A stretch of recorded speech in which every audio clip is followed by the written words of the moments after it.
Hai pelajar-pelajar, pelajaran kita pada hari ini adalah melihat perkembangan nasionalisme 2.7. Perkembangan ini kita dapat lihat dalam 3 perkara. Yang pertama, siapa pelopornya? Mereka adalah golongan intelektual. Yang kedua, kita akan melihat perkembangan ini melalui siapa penggerak mereka. Kita akan lihat golongan guru, penulis, wartawan yang menghasilkan karya-karya yang dikeluarkan dalam akhbar, majalah, novel, cerpen, dan puisi. Yang ketiga, kita akan melihat perkembangan ini melalui pertumbuhan ataupun persatuan yang bersifat sosioekonomi dan politik yang diterajui oleh berbagai pihak. Oke, mari kita lihat golongan intelektual yang berpendidikan agama. Perjuangan mereka dapat dilihat melalui gerakan islah kaum muda menjadikan agama Islam sebagai asas kemajuan untuk dunia dan akhirat. Kaum muda berusaha menyatukan rumpun Melayu dan memajukan Islam melalui pentafsiran baharu yang dibawa oleh reformis Melayu. Siapakah mereka? Mereka ni adalah Syekh Muhammad Tahir Jalaluddin, Syed Syekh Al-Hadi, dan Haji Abbas Muhammad Taha. Apakah karya-karya mereka? Mereka telah menerbitkan akhbar, majalah yang membangkitkan kesedaran nasionalisme seperti mereka tulis di dalam Al-Imam, Al-Ikhwan, Neraca, dan Tunas Melayu. Okey, kita tengok apakah sumbangan mereka ini. Yang pertama, mereka telah menubuhkan madrasah khususnya untuk menyebarkan fahaman Islam. Contohnya Madrasah Al-Atas di Johor Bahru, Madrasah Khairiyah Al-Islamiyah di Pokok Senang Kedah, kemudian Madrasah Al-Ihya Asy-Syarif Gunung Semanggul Perak. Pelajar-pelajarnya membawa kemajuan dan pemodenan dari segi aspek. Pelajarnya membawa kemajuan dan pemodenan dari aspek sikap dan pentafsiran terhadap Islam. Kemudian yang paling istimewa di sini, kaum wanita telah diberi peluang untuk belajar di madrasah. Okey, seterusnya kita melihat peranan dan sumbangan majalah dalam perkembangan nasionalisme ini. Di Semenanjung, akhbar dan majalah memainkan peranan penting, khususnya mengetengahkan isu hak dan masa depan mangsa, polemik kaum muda dengan kaum tua, serta isu pentadbiran ekonomi dan sosial. Syarikat Jelutong Press misalnya menyuburkan kegiatan penerbitan akhbar pada masa itu. Muhammad Yunus Abdullah menerajui akhbar Utusan Melayu dan Lembaga Melayu. Muncul juga akhbar-akhbar lain pada ketika itu seperti Warta Malaya, Warta Jenaka, Fajar Sarawak, Majlis, dan Majalah Guru. Pengarang-pengarangnya cukup terkenal seperti Muhammad Yusuf Ahmad ataupun Tok Kenali, Muhammad Yusuf Abdul Hamid, Dato' On Baik Jaafar, dan Abdul Rahim Ajai yang bersuara tentang pendidikan dan juga politik tanah air. Terdapat juga akhbar-akhbar yang terkenal, contohnya The Mail, memuatkan perkembangan politik dan ekonomi negara. Sarawak juga tidak ketinggalan akhbar seperti Fajar Sarawak yang ditulis oleh Muhammad Rakawi Yusuf, Muhammad Alawi Anang, Muhammad Daud Ghani, serta Abdul Rahman Kasim menjadi saluran untuk menyedarkan kaum terhadap penjajah pada ketika itu. Di Sabah juga ada juga peran akhbar di sana. Isu yang mereka ketengahkan adalah isu pendidikan, tanah bumi putra, keuangan melalui ketua-ketua anak negeri. Sumbangan akhbar oleh masyarakat kaum Cina dan India juga memainkan peranan penting. Contohnya akhbar Cina, Lat Pao, dan Modern Daily News. Ada juga akhbar lain, Nangyang Tun Popao, yang memuatkan soal pemerintahan, monarki, dan pergolakan politik di Cina. Menjelang 1929, penulisan lebih bersifat anti-imperialisme.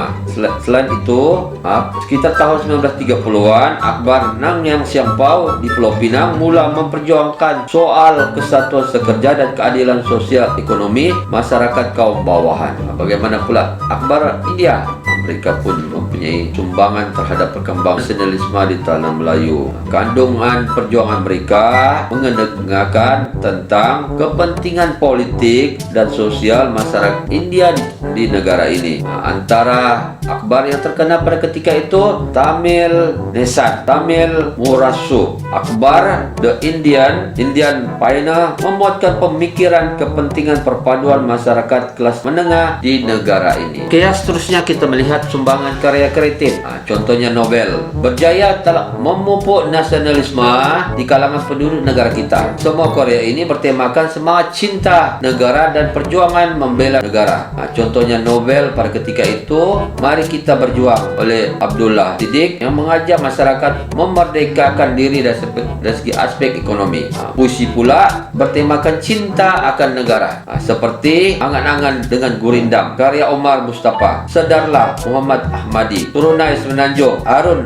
Amin Nur Rashid, Serunai Pejuang oleh Abdul Samad Ahmad. Cerpen pula yang bertemakan semangat perjuangan, nasib bangsa dan cinta akan tanah air.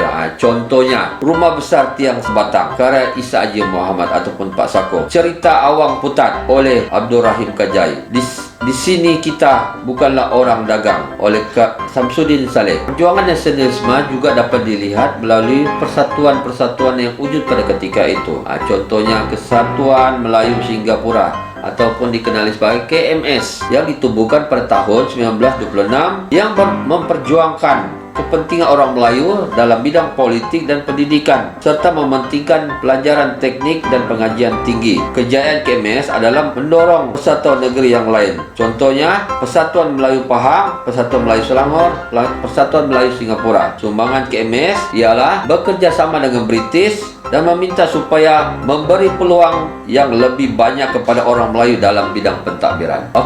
Persatuan lain, Persaudaraan Sahabat Pena ataupun dikenali PASPAM di Semenanjung Tanah Melayu. Apa tujuannya? Bertujuan untuk bersatu dan bertukar-tukar pendapat yang bermula di Pulau Pinang pada tahun 1934 yang berusaha menyatukan pergerakan orang Melayu melalui kongres dan persidangan. Berjaya menghimpunkan wakil Persatuan Melayu di Brunei, Labuan dan Sarawak. Di Sarawak, Muhammad Rakawi Yusuf antara pengasas PASPAM, cawangannya di Kuching.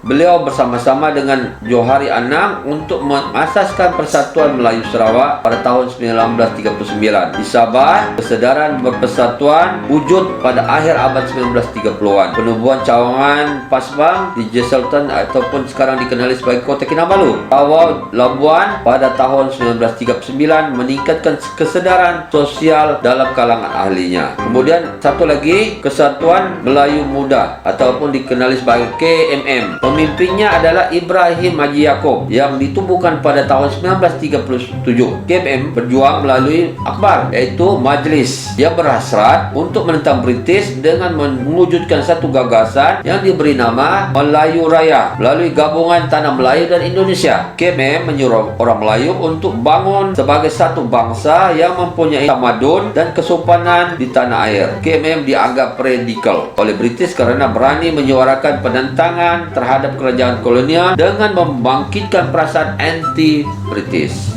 Setelah lama mereka berjuang menentang British, kita lihat pula kesannya. Kita akan melihat dalam 3 perkara, dari segi politik, dari segi ekonomi, dari segi sosial. Dari segi politik, yang pertama, memberi peluang pekerjaan, terutama sekali golongan intelektual yang berpendidikan Inggris, dan KMS menggesa kerajaan meningkatkan peluang pekerjaan dalam pentadbiran British pada ketika itu. Bilangan orang Melayu dalam perkhidmatan itu telah bertambah. Yang kedua, dasar desentralisasi, yaitu dasar mengembalikan kuasa sultan, presiden, majlis mesyuarat negeri akibat pembentukan negeri-negeri Melayu bersekutu pada tahun 1896. Yang ketiga, kelabacaan pasukan drama agar masyarakat Cina di sini dapat membaca berita dari Cina. Penubuhan sekolah Cina merupakan satu kejayaan besar yang menggunakan bahasa Mandarin sebagai bahasa pengantar. Tindakan ini bertujuan menggantikan dialek lain seperti perkembangan yang berlaku di Cina. Bagaimana pula dengan masyarakat India yang dilahirkan di tanah Melayu? Mereka juga digelar sebagai the Strait-born people. Mereka telah berusaha membentuk identitas tersendiri yang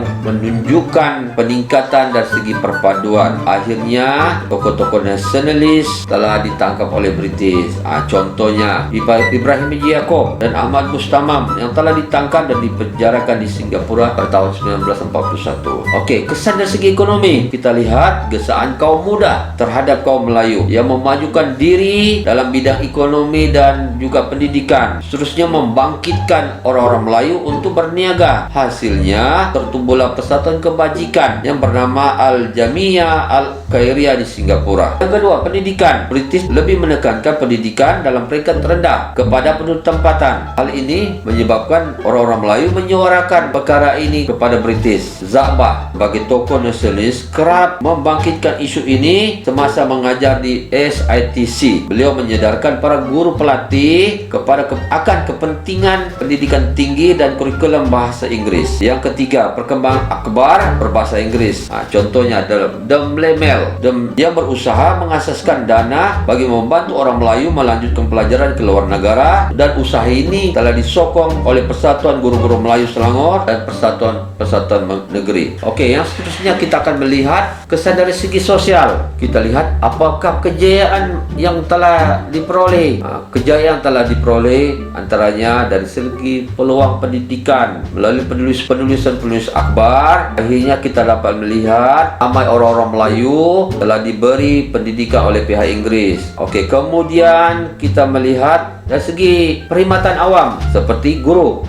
Telah ramai guru-guru Melayu telah dilantik, dan ini menjadi impak yang sangat penting kerana menyemarakkan lagi perkembangan nasionalisme. Kaum wanita pun tidak ketinggalan. Contoh, Ibu Zen kerap menyuarakan perkara ini setiap kali mereka berjumpa, khususnya berkaitan dengan kepentingan ilmu pendidikan untuk mengangkat martabat wanita. Bagi masyarakat Cina pula, mereka di bawah pimpinan Tan Ching Lock yang berusaha dan meminta kepada pihak British menjadikan orang-orang Cina menganggotai Majlis Perundangan Negeri Selat, dan menuntut British menjaga kebajikan dan menyediakan dana untuk belajar dalam kalangan masyarakat Cina. Bagi orang-orang India pula di bawah pimpinan I.E.C. Turai Singgam, beliau adalah Presiden Malayan Rubber Estate Owner Association yang telah berjaya membantu meningkatkan perusahaan getah semasa zaman kemerdekaan ekonomi pada tahun